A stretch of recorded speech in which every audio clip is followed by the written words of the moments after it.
Hello and welcome back to the CineSkinny, the podcast from the people behind the Skinny magazine. It's a short but sweet show today. Annie is in Canada.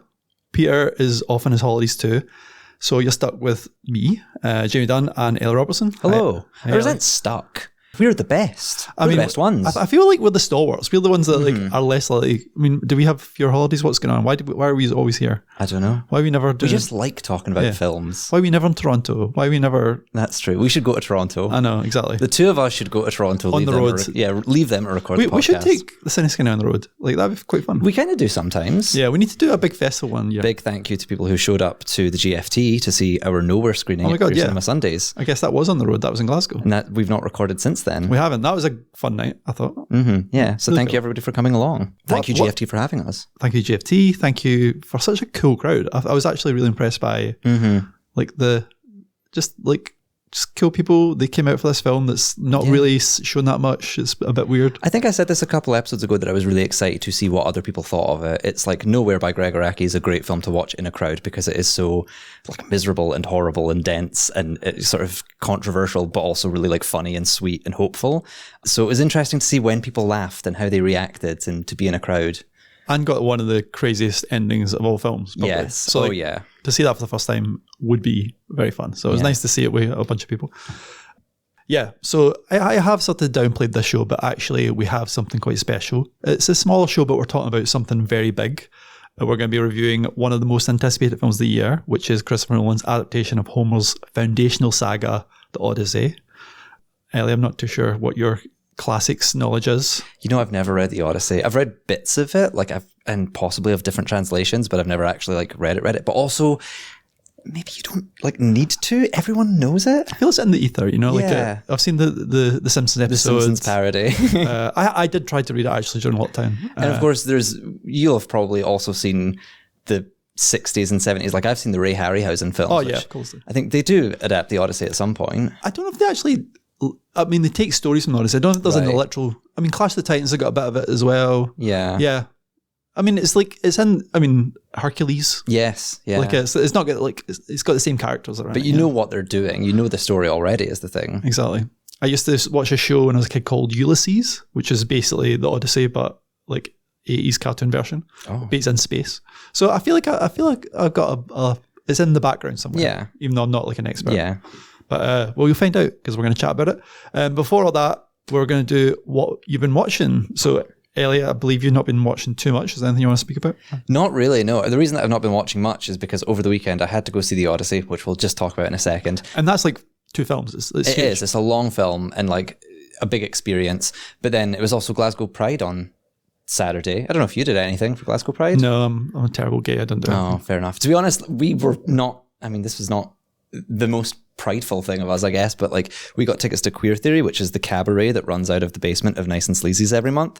But this time they were at Mono for an all-day thing, and we got tickets, and then we showed up and sat in the beer garden instead and just drank and chatted and caught up because all my friends were there. And it was so nice. Who wants to be indoors? Exactly. When we nipped inside, the stuff that you were seeing was great. If you're in Glasgow, then Queer Theory is a monthly, very cheap cabaret where you see so many cool, weird things.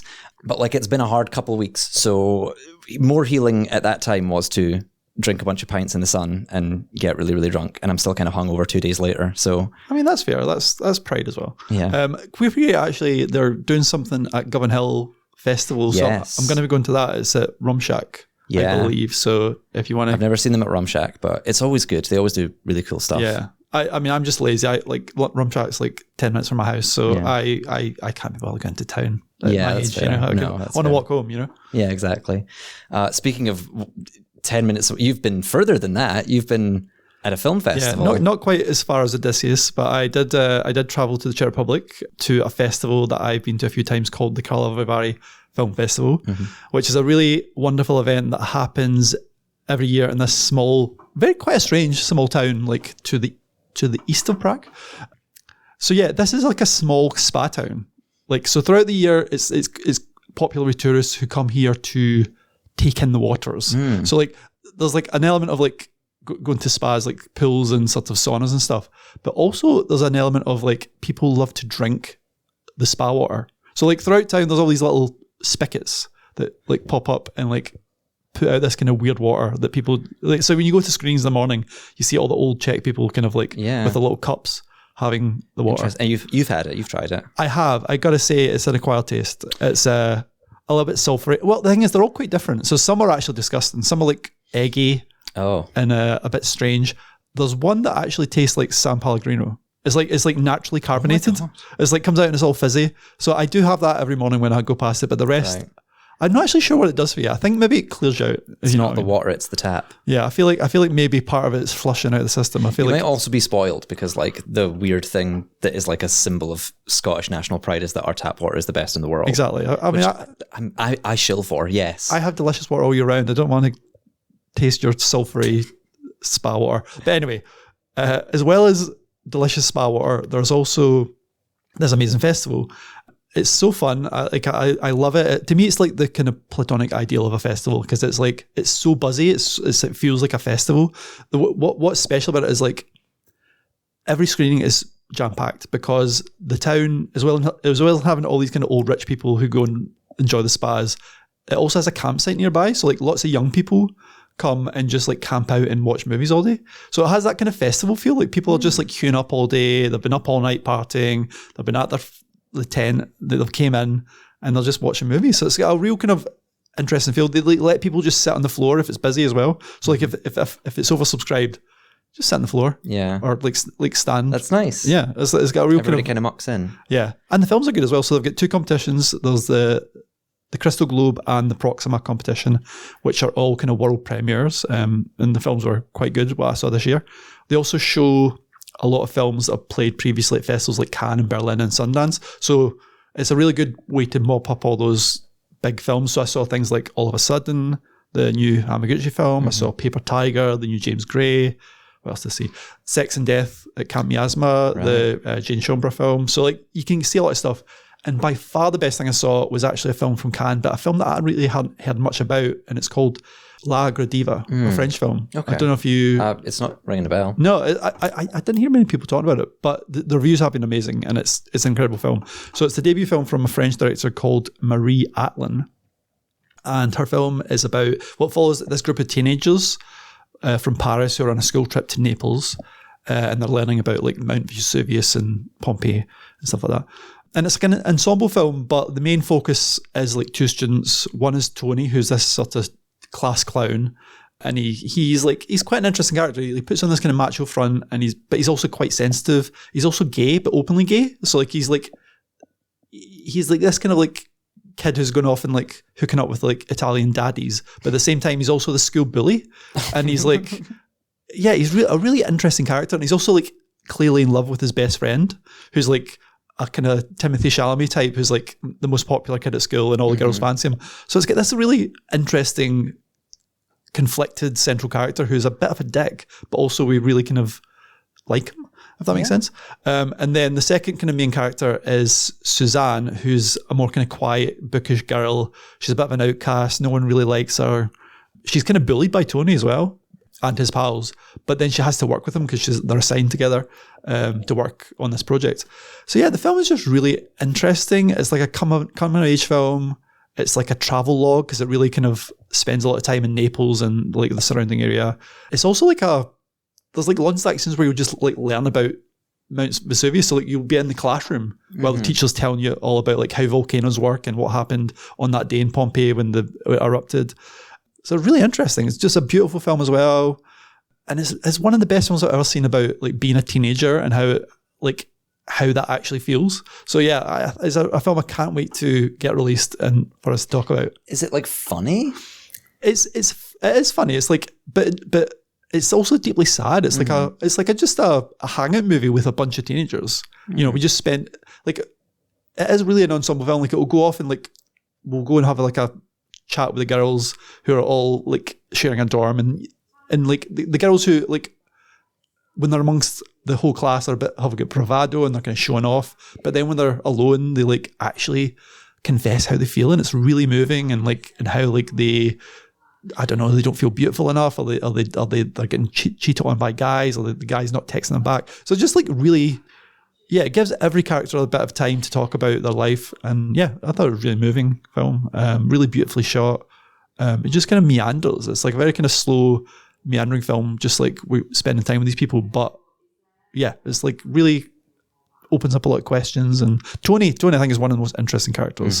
Definitely one of the most interesting queer characters I've seen on screen in a long while. You want them to be a bit thorny. Yeah. It sounds like a nice, weird combination. Yeah, he's completely uncliched. Like, I was surprised he was gay at the start, but like, and then I was surprised that he was openly gay. He was like, he's sitting with his best pal on Grindr trying to pick men. Yeah. But this is his best pal who he also clearly fancies. And he's also, his best pal's also a really interesting character who's like a rich kid, you know, and it's a lot about class as well. Like, and sounds kind of Call Me By Your Name. It sounds kind of Bottoms as well. It's like, it's all of that, but it's also, it's got the Call Me By Your Name vibe because it's that Italian kind of summer. Like, it's like really kind of beautifully shot and sort of, but it's also in Naples, so it's got this kind of liveliness. There's a lot of acting with the locals. Tony's got this thing as well because Tony's grandmother was I think a servant at this kind of big house, and she got pregnant by the owner, and like, but then he died, and there's like, so he's coming back to his home place as well. So like, it's a really complex, interesting film that is just really good. Can't wait to see it. Yeah, is that us? I think that's what we've been watching. Okay, on to the big one. Yeah. So just 2 years after winning a ton of Oscars for Oppenheimer, Christopher Nolan is back with an absolute monster. He's taken on one of the oldest stories in the Western canon, Homer's epic poem, The Odyssey. As ever with Nolan, he's come up with a really interesting, intricate narrative structure to tell the various adventures of Odysseus, the king of Ithaca, as he takes a very long journey back home after the Trojan War. On his travels, he encounters witches, sea creatures, giants, he visits the underworld, and all the while his wife Penelope is back at home holding fort and holding off the various suitors who assume Odysseus is dead and wants to grab his throne. For this epic story, Nolan has assembled an equally epic cast. Matt Damon plays Odysseus, Anne Hathaway plays Queen Penelope, Tom Holland plays Telemachus, the son. There's also Robert Pattinson as the slimiest of the suitors. Lupita Nyong'o plays both Helen of Troy and her sister Clytemnestra. Samantha Morton is the witch Circe. Zendaya plays Athena. And Charlize Theron is the nymph Calypso. There's also a lot more there, including Hamish Patel, John Leguizamo, Elliot Page, Benny Safdie, and so many more.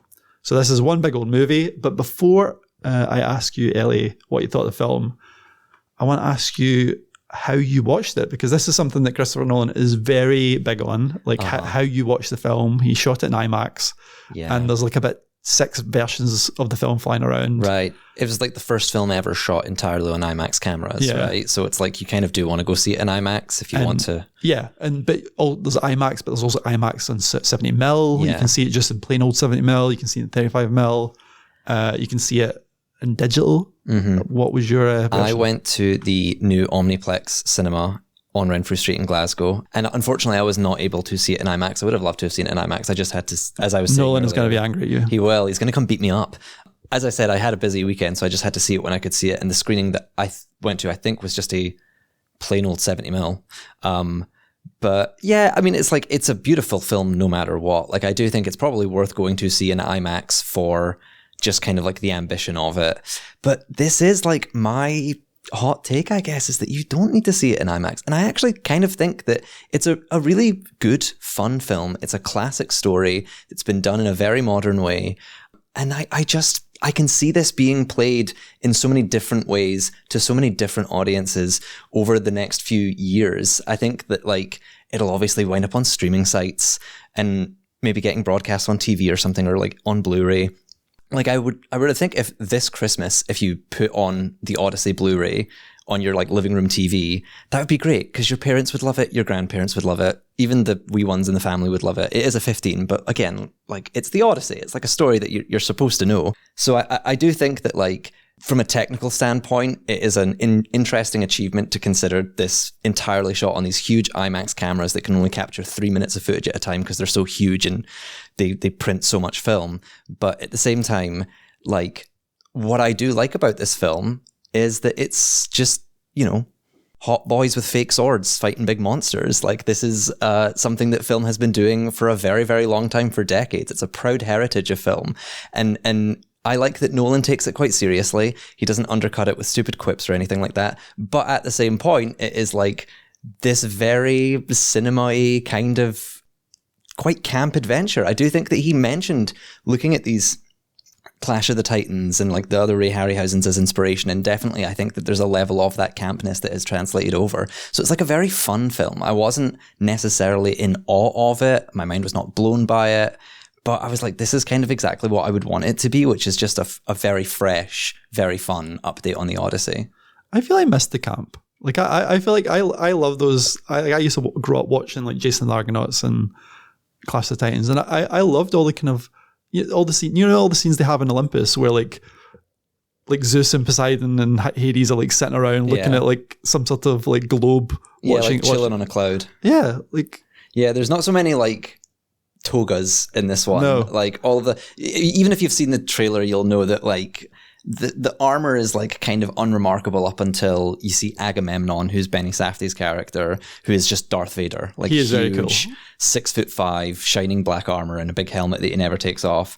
And at times it looks really, really good. My partner said that he thought at certain points like some of it looks 3D printed, which I guess like, I don't know, maybe that's something that would be impacted if you were watching on IMAX. But I felt like it's just a very fun, breezy and quite summery film. Like it's the kind of perfect structure for a Nolan film because he obviously likes telling stories in weird orders or kind of like parallel to each other, and that really suits the very episodic nature of the Odyssey, where you will be washing up on some random island with some sort of horrible ghoulie, and that'll be a fun scene, but it will be over in 10 minutes and then we're going to be on another island with another ghoulie. So it's like, I do think that actually really suits Nolan, whereas with something like Oppenheimer, for me, that was a film where it felt like the structure came first and that very much informed the plot, whereas this is more about the plot informing the structure. And I really enjoyed it for that reason. And I think everyone will walk away from it with a different kind of like thing. The Cyclops is amazing. The Cyclops is cool. It's got to be amazing because that's the one thing that I think everybody knows from the Odyssey, and it is kind of the showstopper. It's exactly what you want it to be. It's so creepy and tragic, and it's got that kind of, Steve Spielberg in Jaws saying that you can't see the creature. So it's like, it's done in darkness. So your imagination sort of builds the tension until you see it. But what you do see just looks weird and wrong. And the sound design's horrible. But it's also really beautiful. Like there is a shot where I'm sure he's copying, is it like Saturn devouring his child? I think so. Goya. Yeah. Where he's like just in the dark eating one of the And that kind soldiers. of weird, there's a strange like whole thing about the Cyclops that we don't really understand, which is that after they do injure it, it seems to be like crying out for Poseidon. And it's like we don't really dwell on that, but it creates a huge kind of like implication of like, this is a weird, horrible thing, but it's also special and unique. And they are kind of just screwing it over and running away. The Cyclops is also kind of quite camp though. Like there's like he's in his cave with sheep making cheese. Yeah. What's he making all this cheese for? What's he making all the feta for? Is he going to the Crete like farmers market? What's going on? You'd think he just loves cheese, but then he does pick up Odysseus' men and just like chomps their head off. So you never see him eat the cheese. He's not that discerning a palate, really. Yeah. And how does he? This is just like me like ruining films by overthinking, but like, how does he milk his sheep? He's like a giant. Like how does he get his fingers around Maybe he has a like sheep's nipple? Teeny little tiny tweezers. What's going on? I need to know this information. We need the Cyclops spin-off. Exactly. I think another one I think people will probably be talking about for a while is the scene with Cersei, which I won't give enough away. But if you know the story, she's a witch and does witchy things. And it's like that gets very body horror and kind of Cronenbergian in a way that I don't necessarily associate with Nolan. So I do think that like that will kind of, I don't know, get a reaction out of a lot of people. Yeah, Samantha Morton was one of my standouts. I thought she was fantastic, and because that's the thing, he is using a lot of his like regular cast. Anne Hathaway's been in loads of his films. Ellie Page has been in his films. Like who else? Ben Safdie's was in Oppenheimer, and obviously Matt Damon's been in a few as well. Yeah. So was there anybody who did stand out to you as being like? So for me personally, I think the one who I was like, I've actually not seen this actor do this kind of performance is that I've got the name written down. I'm probably going to mispronounce it. Eumaeus is played by John Leguizamo, who is this old blind man who is kind of like this humble servant that everyone looks down on, but he's really the only one who still believes that Odysseus is coming back. And yeah, like for me, John Leguizamo will always be, to quote the sad little Latin boy in drag from Tu Wong Fu. And in the 90s and noughties and the roles that he appeared in, he kind of brought such heart and he's so kind of adorable. And it kind of makes sense now that he's sort of the old wise man who kind of creates a real emotional axis, like the idea of this faith that Odysseus will come back. But it's just sort of very different because he's still very beautiful. He's like 65 now, and they've clearly had to like old man him up more than they would if it wasn't John Leguizamo because he's so damn handsome. But that felt like a very interesting kind of like, this is a new kind of role for him. And me personally, like, another one I did love is I loved Robert Pattinson. He's such a stinker. He's so very good, hand-wringing, sniveling, evil little boy. Kind of pulling out a little bit of the same energy he had in Mickey 17. But he is kind of just, there's a bit at the end during the big fight scene where he's just not participating, but he's just yelling at people what to do. And I feel like that's going to become a meme because it's so unintentionally hilarious because he's just the worst. He's just so nasty. It was also when he was in The King with Timothée Chalamet. Oh, He yeah. played like one of the, it's like King Louis the 16th or something like that. And he's just like, again, a sniveling kind of coward who's like pompous. And He's good at that. And yeah, he's very good. No at it. shade to Robert Pattinson, but like you're great at being like pathetic, horrible little men. Exactly. He's so good. I would say that like the only place where I really felt like I was getting frustrated with the film, and it kind of ties back into this whole thing that this is all done on IMAX. You might have even seen a clip of Tom Holland talking about working on this film and not knowing what was going on because Chris Nolan would shout cut every 3 minutes, and he turns this is like he said to his co-stars like, are we doing something wrong? And he had to have explained to him, oh, these can only film 3 minutes of footage at a time. And I saw people like being mean about Tom Holland, and it's like, who would know that? No film has been made this way. This is a crazy way to make a film. And knowing that going into the film, I was very aware that nothing lingers in this film. And I do think it's kind of to its detriment because I really appreciate a lot of the effort that Nolan has put in. He's filming on location in some beautiful places. He's got this, the best cast of performers doing some really interesting stuff. And the sets are cool and the props are like, they look beautiful. Like this pin of Athena that Odysseus uses to kind of like remember Penelope by, but also to identify him. And it's like you see it sort of a couple times, but really quickly. And it's like there's some beautiful shots. Nothing lasts longer than about 10 seconds. And that sort of feels like a momentum that does bleed its way into the rest of the film. Like I was saying with the Cyclops, it's really dark, it's atmospheric, it's built perfectly, and you kind of like, it's exactly what you want. And then as we get later on with like Scylla the sea monster, that's such an abrupt scene, and it's like we do not linger on it, and you don't really get to kind of like soak in how weird or interesting it could be. It's so quick.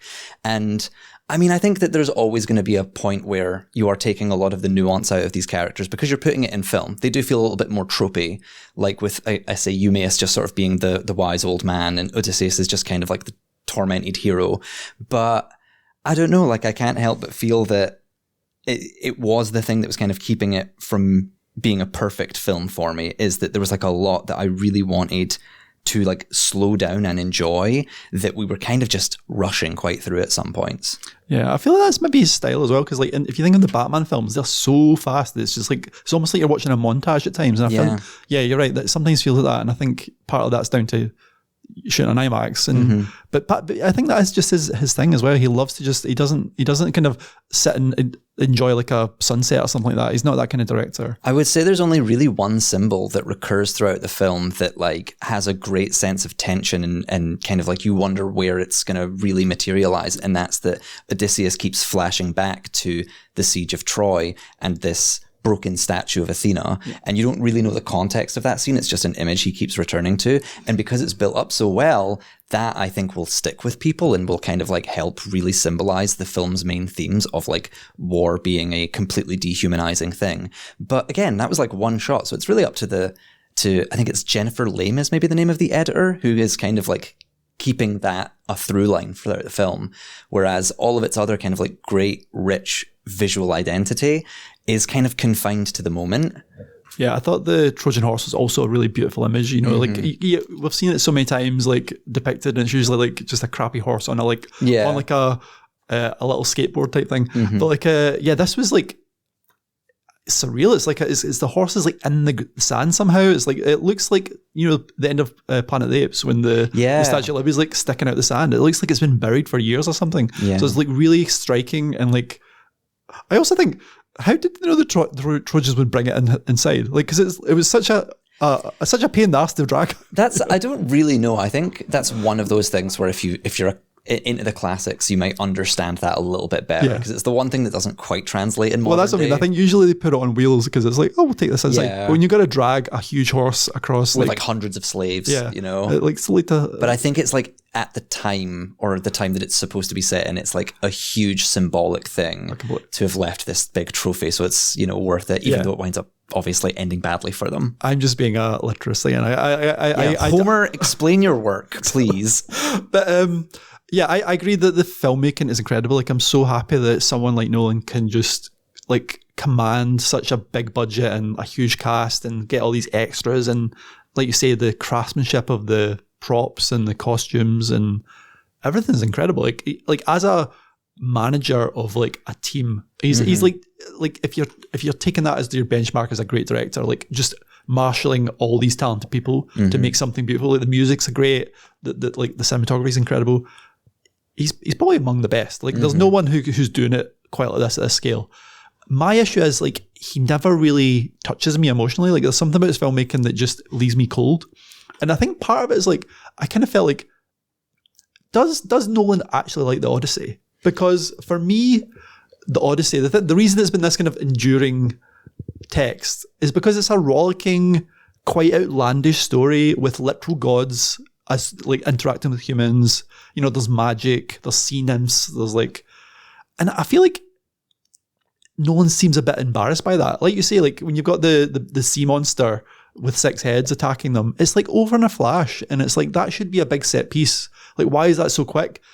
Partly it's because of how he's shooting, and he's also trying to squeeze in a lot of stuff. But I think partly he's like actually he's a little bit embarrassed by the kind of camp of it all. Like it's like when you know when he does Batman, he takes out all the kind of comic book kind of pulp. Yeah, I think he's almost done the same with the Odyssey. He makes it very gritty and grounded in a way that I do think will like. I don't know. I think that it will hit for audiences. I think that it will feel like just visually impressive. And I always wonder about that, because if you think about something like Inception, like Nolan is taking the concept of going into dreams where you have like countless possibilities in how to visually depict that. And it can get as surreal and as imaginative as you want. And Inception is a great film, but not because of how surreal it gets. It is like visually just men in suits shooting each other. And sometimes the corridors turn a little bit. So I've always wondered about that, if like, in fact, people think that people get so much emphasis from Nolan because he is so sparing with the kind of wonder and the kind of magic of film, and he actually does try and make it feel a lot more grounded throughout. I don't know. Again, this is, we're getting into like the themes of the Odyssey itself, but like, clearly it is a story about leadership and about the burdens and responsibilities of leadership. So it's interesting that you're like, identifying Nolan as this leader of this huge crew. Well, that's the thing. He makes these films about great men who have like all these burdens and like are all like tortured by their genius. You know, like, come on, we get it, Nolan. You're a genius. We get it. I think that some people, I don't know. I don't know how some people will take the kind of like clear theming of the film and about like war and trauma and kind of like how it ruins the values of any civilization, even the victors. But I think that will like feel quite prescient and current to a lot of people right now. But for me, I'm kind of just like, this is just a classic story. This is just, you know, a guy who is great and isn't being great really tough. Yeah. I just feel like I did get most excited during this when, you know, we've got the Cyclops, when we've got Cersei, you know, like the things that are a bit more kind of magical. And I'm not saying I wanted necessarily Zeus and Poseidon to be chilling and eating grapes and throwing bolts, you know, like so Poseidon exists as a kind of metaphor for like the sea and stuff. Like he's not like, maybe how do you literalize a god? I don't know, maybe that is too hard to do on film nowadays without it seeming like those kind of camp films. But like, yeah, maybe it needed more camp. I don't know, like I feel like the fact that the Cyclops was for me the best part says I kind of maybe wanted more of that kind of magic, you know? I think so. And I think when I rewatch this film, hopefully on IMAX, but maybe on my phone, on my TV, like over the years, I think that that's what I'm going to be coming back for, is these like really fun action set pieces with these really whimsical characters. And what I'm going to be opining is that there are a few scenes that just could have been as good as the rest of them, but do feel strangely rushed or even a little bit kind of like covered up. Maybe covered up isn't the right word, but you're right, kind of diverted by the filmmaker. I also felt there was like a little bit of moral confusion. Like maybe it's just me, but like Odysseus, his kind of story, you know, he is like this guy who's traumatized by the Battle of Troy, and he feels this kind of great sense of guilt and sadness. But you know, you initially assume that's because of like essentially it's a war crime. Like they end up like destroying the whole city and killing everyone, women, children alike. But really, it turns out he's annoyed because he broke Zeus's law, and the film really leans into this. Like, so Zeus's law is like this ancient code of hospitality that you have to apply to everyone because they might be gods in disguise, and that's why the suitors are given such free reign at the palace, even though they're boorish idiots. You can't shut them out because of Zeus's law. And then, right, like, so if that's the moral of the story, why does he break that at the end? Why does he become this kind of go on this murdering rampage? Sorry to spoil the ending of the, you know, like the moral kind of code of the film didn't quite ring true to me, and maybe that's Homer's fault, or maybe that's Nolan's interpretation, but I just felt like when you make your film more serious, you start to take more seriously its message. So if it was just a big romp with like monsters and gods, maybe I wouldn't start to be thinking about the moral kind of clarity of the main character, but actually it doesn't quite make sense to me, his behaviour throughout the film. That is kind of a classic conceit of filmmakers, right? Of like trying to make stories that condemn violence, but at the same time, it's really fucking cool when Matt Damon like splits a dude's head open with an axe. He becomes Jason Bourne at the end and just like he goes for it. So I don't know. There's a lot to like in this film. I just feel like I wasn't really moved, although apart from actually one scene, well, my big guy, the Cyclops getting stabbed. I love that guy. I hope he's doing well in his cave. Hope his cheese business is going great. But also, is it Argos, his little dog? Oh my God. There's a little dog. Oh, when the only person who recognises him is Argos and he shakes his tail. That's actually a beautiful scene. Oh my God. And then he just dies. Yeah. I loved it. Anyway. Big Greyfriars Bobby energy. Exactly. Do you have a star rating? Yes. Should we do some star ratings? So, yeah, I'm going to give this, I mean, it's obviously an amazing achievement, and I would feel kind of a dick giving it less than 4, but I'm going to give it 3.5 because I feel like there's lots of this that doesn't quite work, and I feel like part of that is Nolan being a bit squeamish about making a Gods and Monsters movie, and he wants to make a Oppenheimer set in Greece. You know, like that's what he wants to make, and that's what he has made with a sprinkling of the fun of like the Greek myths. I don't know where I'm at because obviously, like, I do kind of disagree with some of the things you're pointing out about Nolan's work here, but Homer did a good job. He made a good story. It's hard to make it into a not fun thing. So even though some people are talking about this like as a masterpiece, I just think it's like a really fun monster blockbuster. So I would give it 4 stars. Yeah, I would say go and see it. And I'm interested because I watched it, I should say, on 70mm at the GFT, and the projectionists, God bless them, had a bit of a nightmare. It had I mean, I'm going to see things on film if I can anyway, but like they had the issue of like, you know, the hair in the gate thing, where usually sometimes you get like a little hair in the lens. This is like a whole bush. It was like God knows what was going on. It was like dust everywhere. No. So they had to stop a few times to clean it out. And I wonder if I missed something. Like, I wasn't too sure if did they realize that was just Matt Damon's beard? Yeah, Matt Damon's bush is like everywhere. But yeah, it's on 70mm at GFT and Filmhouse. It's at the IMAX. You know. Or see it just normally and make your mind up. Yeah, you know, watching your phone if you want. Watch a pirate. Yeah. He's not going to come for you. There's no laws about this. Watch however you like. Exactly. So yeah, that was Odyssey. Okay, so we were slightly uninspired for a theme this week, but we did notice that the Earth was now over halfway around its yearly rotation of the sun. So we thought this might be a good time to take a look at the films of 2026, take a bit of stock about what we've seen so far and what we've really liked. Ellie, is there anything... Well, we're going to do 3 films. Should we go backwards, one each? How do you want to do it? We can do that one at a time. So, like, we're going to pick 3 films that we want to speak about. Maybe not necessarily the best, but like films we wanted to like highlight. What films have stuck with you for the first half of 2026? That we've not spoken about on the pod so far. I think it's worth bringing up at this point. Obsession, I think, is going to really stick with people throughout the year, over the year. If if you are, living under a rock, it's basically a horror story about a young man who gets a wish-making willow and wishes that his best friend who he has a crush on would love him no matter what. And that is, of course, horrible because then, well, she's now trapped in his dream world. She's suffering terribly, but at the same time is forced to be like the worst, best girlfriend ever, where she is, you guessed it, obsessed. And I think like it's obviously like an idea that is kind of brimming with all of these ideas and questions of consent and autonomy. And it's kind of a cautionary tale in a way where at the beginning he is quite a sympathetic character. Like he does just sort of seem like a slightly withdrawn, introverted young man, but it is through doubling down on this terrible thing that he's done that he becomes like a horrible, irredeemable villain, and it just becomes this grotesque, horrible film that is genuinely hard to watch at some point. I've always said that like the political commentary of a horror film is only in so good as how much it scares you, and it's a scary film.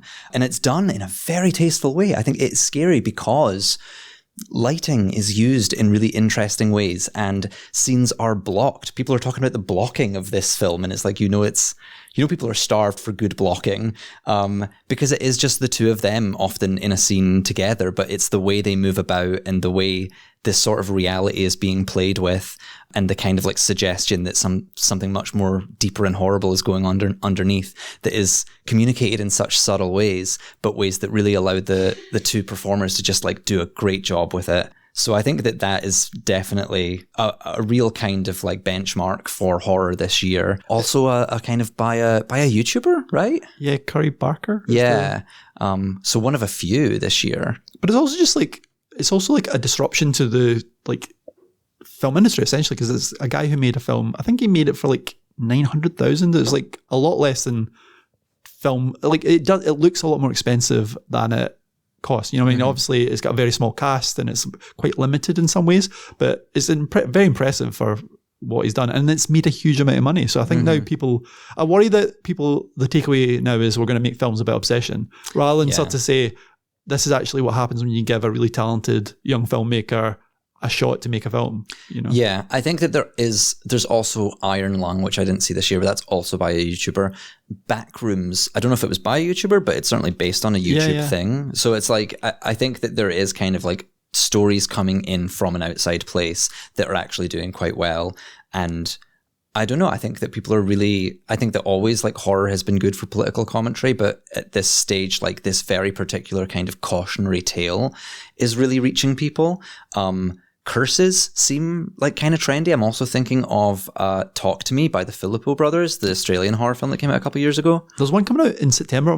It's called Leviticus, which sounds amazing. It's like a queer horror story about two kids from Australia. I think it's the same producer as Talk to Me, and it's about like it's basically like one of the kids becomes possessed and I think starts to hunt down the guy who loves him. It's like really creepy. There's this, I don't know why, I think it's just a cultural thing that's speaking to people right now, this idea that you get what you wish for in a very horrible way. It's kind of a monkey's paw situation. Like I think that's something that's really, and I couldn't tell you why, but really like affecting people. So Obsession is a great film. If you've not seen it already, I would try and see it if it's still available anywhere. Yeah, I think it's still kicking around. I'm going to go for Twinless. I don't know if you saw that one. I've not. Yeah, I mentioned it a few times. It just kind of flew under the radar. It's the second film from James Sweeney, and it's just a really slippery film. It's like it presents initially as a kind of drama about grief. So Dylan O'Brien, or Breen, I think his name is, plays a guy who is a twin, and his twin has died, and he starts going to this kind of twin bereavement support group. And there he meets Sweeney's character, who's also lost a twin. And the film kind of switches to be like a kind of screwball bromance, and then takes quite a sinister turn. And it's such a smart, twisty movie that I just wish more people had seen. I don't want to spoil anything because it's a film that you should really go in and know as little as possible. But yeah, it's one of the best written films I've seen all year. Like so smart, so funny, but also quite uncomfortable and sort of a good film to chat about afterwards. It does sound like that episode of Arrested Development where Job goes to a father reuniting party to reunite with his father, who doesn't show up, but then makes a friend who's also waiting for his father, who turns out to be his son. And it's just like screwball comedy, although this sounds... Yes, well, it turns out that, not to spoil much, but James Sweeney's character did know. Oh, the right, person's got you. twin. So That it's sounds like Hereditary or something. Yeah, That's yeah, very creepy. It's got like there's a bigger backstory Okay. that's uncovered, that's kind of gently revealed. Yeah, I really love that. Another one for me that we have not brought up on the pod so far would be Nirvana the band, the show, the movie, which is just really interesting. It kind of like, if you know nothing about it, then it's about Matt Johnson and Jay McCarroll, who are like filmmakers, are playing fictionalized versions of themselves, who are just like losers who live in this apartment in Toronto and are desperately trying to get a show at the Rivoli for their band, Nirvana the band. They're willing to do anything to do that, short of just call them and book a show. So they always have these harebrained schemes that after 20 years of them making this doofy web series has now kind of like snowballed into crazy stunts where they're parachuting off the top of the CN Tower to try and like raise publicity for their band. And they inevitably wind up, because they are huge film buffs and everything that they do is kind of informed by a plot from a movie, accidentally traveling back in time to 2007, which is roughly the time that they actually started making this web series. If you've not seen the web series, you don't need to. It was designed to be like best enjoyed by people who know nothing. And it just winds up making a really interesting film where it is drawing a kind of line of communication between these two decades. I recently saw like Mark Kermode from The Guardian, and he was talking on a podcast just saying like, I did not get this film. And gracefully, he was like, I'm old, and like, that doesn't mean it's bad. It just means it's not for me. But I think that is something that's really interesting, that there is this like this very key but also kind of subtle difference between over the last 20 years that you maybe are less sensitive to if you've lived so long. That's when I was growing up. So I'm very interested in like how times have changed. But it's unbelievably funny in the way that like, it's like Back to the Future where they're wandering around and they haven't noticed they've traveled back in time up until they go to a screening of The Hangover and everybody laughs at the F slur. And then he like looks around in horror and it's like, we're in 2007. So just like an unbelievably funny film, an unbelievably clever film, because they wind up talking to their past selves because they've edited in this footage from the web show they made.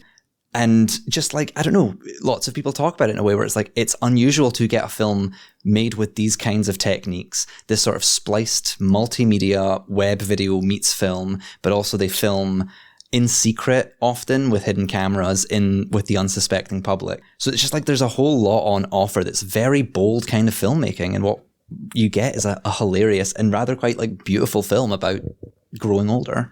Yeah, I missed this. I'm quite sad, although I do worry that I might be like Mark Kermode and be like, I don't understand the kids nowadays.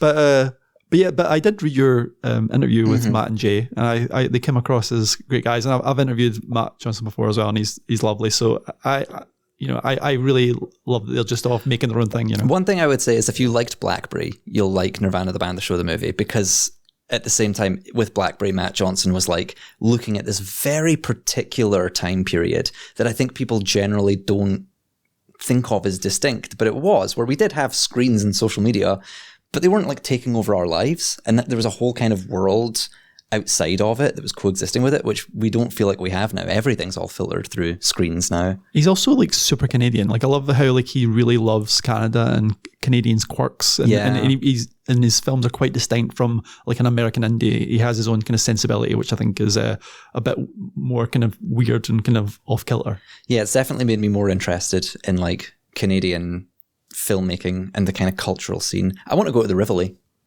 After all this time, like the hype has been built. It's probably just going to be like an incredibly like mid-tier bar. And Heat's probably there now. Yeah, exactly. Actually, I don't think she's in Toronto, is she? Where did she go? Vancouver? Somewhere? Yeah. Anyway, she might have popped in. So I actually didn't realise we were going to talk about films that we hadn't talked about. So I'm going to talk about one we've talked about loads on the show, and that is Rose of Nevada. Did we talk about that? I can't remember. I think we did. Yeah, we have. So this is Mark Jenkins' latest. Love this. It's doing all the things we've come to expect from Mark Jenkins. It's really intimate. It's shot in 16 millimeters. It's really beautiful looking. It's about the kind of culture of Cornwall, but it also feels like he's maybe stepping up a little bit and made something a bit bigger than his earlier films as well, because it's got these kind of, it's got two well-known actors in it, and George McKay and Callum Turner, and it's also a bit like the one you're talking about. It's a time travel movie, which I didn't expect. He's, and it's quite ambitious in the way it's put together, and it's and he's using the time travel to say something quite interesting about the UK and how far we've fallen, essentially. You know, it only takes us back 30 years in this small town, but we can see that in 30 years across this one specific area, how much we've given up, you know, just like how UK has been kind of worn away, you know, like the fact our high streets are kind of now crumbling when they used to be thriving, the fact that people used to have money to spend in the pub and now they don't. Yeah, and now that like young people have fewer opportunities for work, whereas back in the day, it was ample, you know, like, and he does it all through this kind of little fishing village that's went from like being really thriving to being kind of like post-Brexit being a kind of like a shell of itself. Yeah. So yeah, just really interesting filmmaking and yeah, really beautiful. It seems like that's a really important theme to Mark Jenkin in general, like, because I find it interesting that it's obviously set in modern day and the 90s, but compared to Nirvana the Band, the show, which when we go back in time, it's shot with a standard definition camcorder, so you can actually like see how different low budget filmmaking has changed. All of Rose of Nevada is done on a 60 millimeter film camera, which makes everything look kind of 70s. It doesn't actually look like either 20s or 1990s.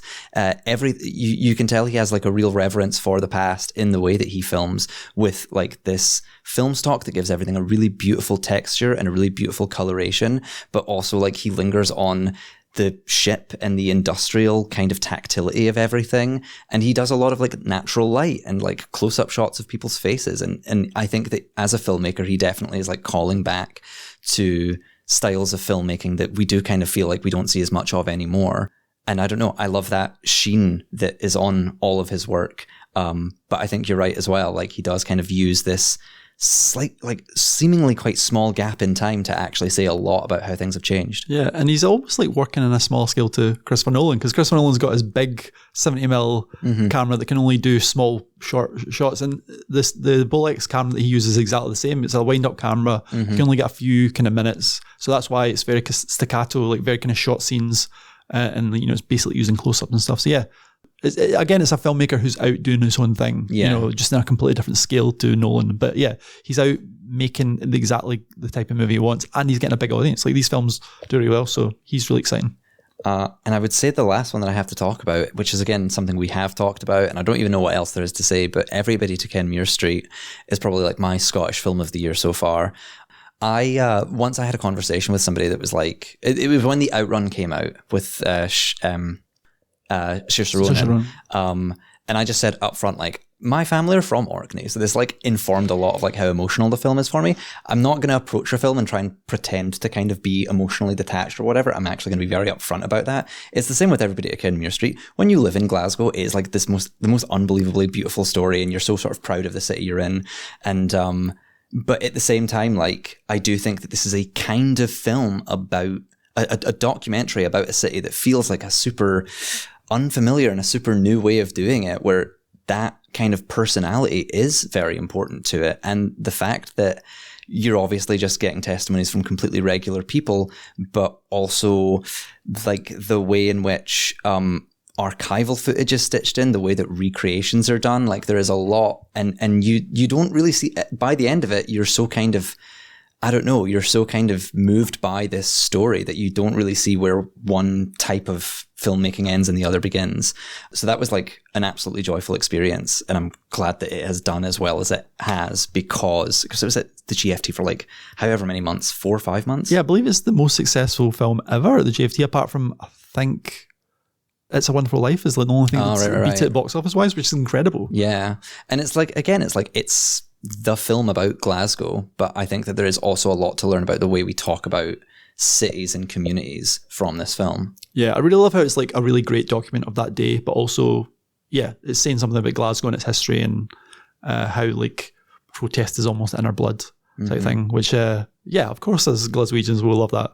But yeah, I think it's resonated elsewhere. You know, it's, I think definitely in America, it came out at the time that there was ice raids happening across the States. I think that's when it played at Sundance. So it's really taken off in America. It got really great reviews in the New York Times and stuff. So yeah, I'm really proud. I would love to see the kinds of resistance that have been happening in Glasgow for the last like 40, 50 years, last 100 years, if you watch the film, kind of like acting as maybe a bit of a, I don't know, a framework to help other communities that are often under siege. It's also a lesson of how to do a protest. Like there's like, it's just full of like tips of how you stand your ground, and like, you know, when the cops come, sit on the ground instead of standing up because they can't push you around if you're on the ground. And just like really interesting kind of like, or just like, make sure you've got water, you know, make sure you're like, it just so happened near the mosque, and like they bring all this food and stuff, and pass around crisps. Like, that's important. That's good information to know. It's important. It's good information. It's also very beautiful and very human, and a really enjoyable watch. Also, all the people protesting are neighbours, so you can't chuck someone out of the neighbourhood. I think this is what I said when I talked about it a couple episodes ago, which was that like at the end everybody in the GFT clapped. My friend that I was with was like, that's never happened in a film screening I've been in, because they'd never been to like a film screening in America where they do that, or a film festival where the maker of the film is there. But it's just like, if anybody in that, if there's a chance that there's anybody on that screen in this room right now, you'd want to clap them, because it's such a, like, I don't know, heroic story that gets told. Yeah. And saying that, people did clap at the Odyssey at the GFT. So, oh, really? You know, so people do clap. I think that's maybe, I kind of like that, you know. Maybe we're importing that. Maybe that's something that's happening more and more now. Yeah, I appreciate it. A little clap. It's nice. Filmmaking's emotional. Like, watching a film is an emotional experience, so it's fair that there's some kind of collective catharsis afterwards. Yeah, I think it's also a little bit like clapping the projectionist, because it was, because there was like a couple of mistakes at the start, you could tell it was done by a real person, and then when it like became like perfect, like, that's you're nice. You're appreciating the kind of effort of just putting this. Make sure that projectionist isn't shitting themselves. Exactly. I think they must have been, like, it was like what like pressure, you know, like but yeah, they pulled it off. So my top film of the year, it's kind of boring because I think we talked about it quite recently, but it is Blue Heron. Yeah, just incredible. Sophie Romfrey is the director. Just a beautiful film about memory. Romfrey's like looking back at her childhood, her brother who had sort of a mental health issue, like that kind of made him isolated and depressed. Although it's never kind of like, because she was young, she couldn't really kind of identify it as such. Yeah. So that's the kind of first kind of 45 minutes of the film. And then it just does something, you know, so it's great up until then. And then it does something extraordinary. And Romfrey does something really radical with the form. And sort of, again, it's almost like another time travel movie, actually, like in a way. So yeah, there's something going on with the cinema, like where kind of past and present is kind of like colliding together, and people are using interesting ways to look back at the past. Yeah, I wonder if things are just kind of bleak right now, and so filmmakers are looking to like, how did we get here? Maybe. And that's why the fixation with the 90s and our childhoods and our traumatic experiences and the ways that we couldn't talk about them now, but we can talk about them. We couldn't talk about them then, but we can talk about them now. I wonder if that's kind of just something that's kind of on everybody's mind. Everyone started going to therapy after lockdown. Filmmakers too. I think that's why they're making these kinds of films. I mean, even the Odyssey is a memory film. You know, like it's essentially all told in memories, like people telling stories about Odysseus, or Odysseus trying to remember his past. So like there's something going on, like, yeah, maybe we need to look into this and dig in a bit more. What's going on? Why are we making all these memory films right now? Yeah. What's going on? Very off the moment. Yeah. But so those are the three films I like. Those are the three films Ellie like. We would really recommend you check them out. And obviously it'd be interesting to see what are the best films of the year by the end of the year, because obviously there's lots still to come out. But yeah, that's us. Great. I don't think there's any other business other than to say we're going to be back in 2 weeks' time, along with Peter and Anne Heat. So we're going to be in full Edinburgh Festivals mode. The Fringe will be on, so it'll be quite chaotic in the office, but we're going to squeeze in time to do an episode diving headlong into the Edinburgh International Film Festival programme.